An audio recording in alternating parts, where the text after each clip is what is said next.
2004 साली प्रदर्शित झालेला श्वास हा चित्रपट मराठी सिनेमांच्या इतिहासातील महत्त्वाच्या सिनेमांपैकी एक सिनेमा आहे। श्वास या सिनेमानंतर मराठी सिनेसृष्टीने काट टाकली।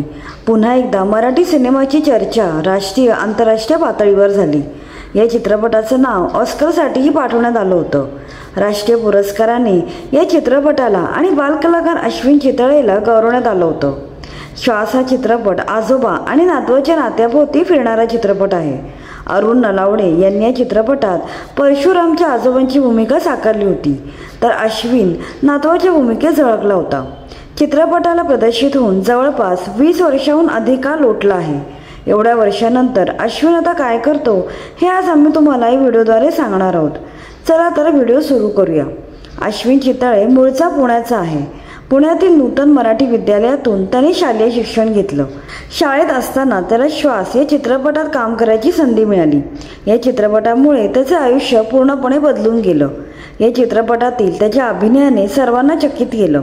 त्या वर्षी त्याला सर्वोत्कृष्ट बालकलाकाराचा नॅशनल अवॉर्ड मिळाला।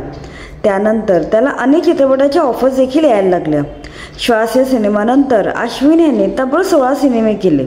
त्या देवराई, शाळा, मोठ्याची रेणुका अशा मराठी, तर आहिस्ता आहिस्ता, आशाए, टॅक्सी नंबर 9211, जो लगा के हैया अशा गाजलेल्या हिंदी चित्रपटात त्याने काम केलं। एकीकडे आपला अभ्यास सांभाळून त्याने चित्रपटात कामं केली।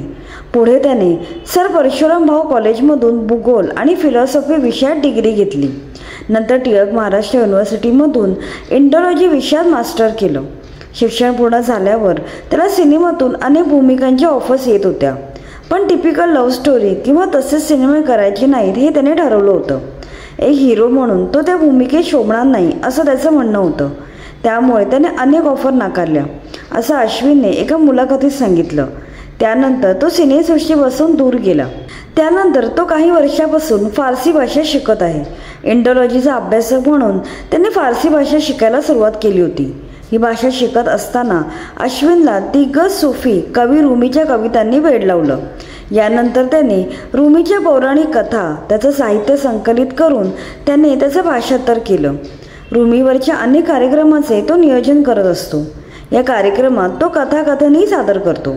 रुमीशिवाय तो छत्रपती शिवाजी महाराजांचे राजकवी भूषण ह्यांच्यावरही भूषण कथा नावाचा कार्यक्रम करतो। त्याने अफरात हे टोपणनाव धारण केलं आहे। त्याचं फारसीकडे असलेला ओढा आणि तसेच टोपणनाव पाहून अनेक लोकांना वाटते की त्याने मुस्लिम धर्म स्वीकारला आहे, पण तसे काही नाहीये। तो म्हणतो एखाद्या भाषेला धर्मापुरतं मर्यादित ठेवता येत नाही। प्रत्येक भाषेचं एक सौंदर्य आहे, आपण त्याचा आस्वाद घेतला पाहिजे। याशिवाय अश्विनने आता स्वतःचा व्यवसाय सुरू केलाय। अश्विन हेरिटेज टूर्स असं त्याच्या कंपनीचं नाव असून तो स्वतः डायरेक्टर, फाउंडर आणि CEO देखील आहे। देशभरात पर्यटकांना निरनिराळी स्थळं दाखवण्याचं काम त्याची ही कंपनी करते।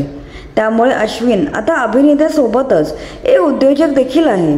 अशा प्रकारे श्वास चित्रपटातील हा बालकलाकार आता विविध क्षेत्रात आपलं नशीब आजमावत आहे।